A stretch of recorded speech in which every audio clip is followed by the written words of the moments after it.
70 80 हज़ार की लीड से जीत रहे थे।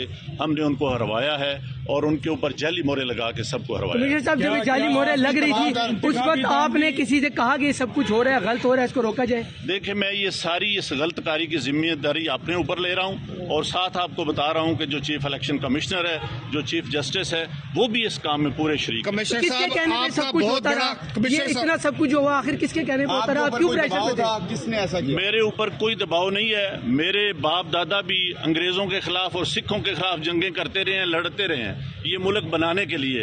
अब मैं इस मुल्क को तोड़ने का हिस्सा नहीं बन सकता। कमिश्नर साहब, आपने रावलपिंडी की बहुत बड़ी खिदमत की है, आपने बड़े बड़े मेगा प्रोजेक्ट में 24 घंटे काम किया है।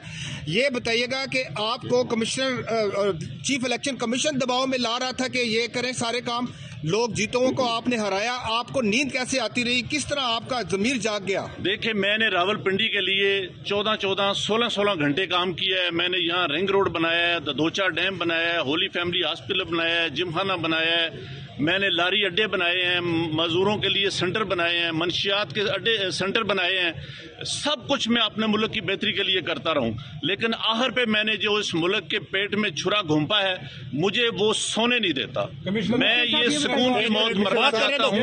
मैं जो मैंने जुल्म किया है, मुझे उसकी सजा मिलनी चाहिए और बाकी भी इस जुल्म में जो लोग शामिल हैं, पुलिस भी शामिल है? उनके नाम बताएंगे जो लोग आपके साथ यहाँ पर थे?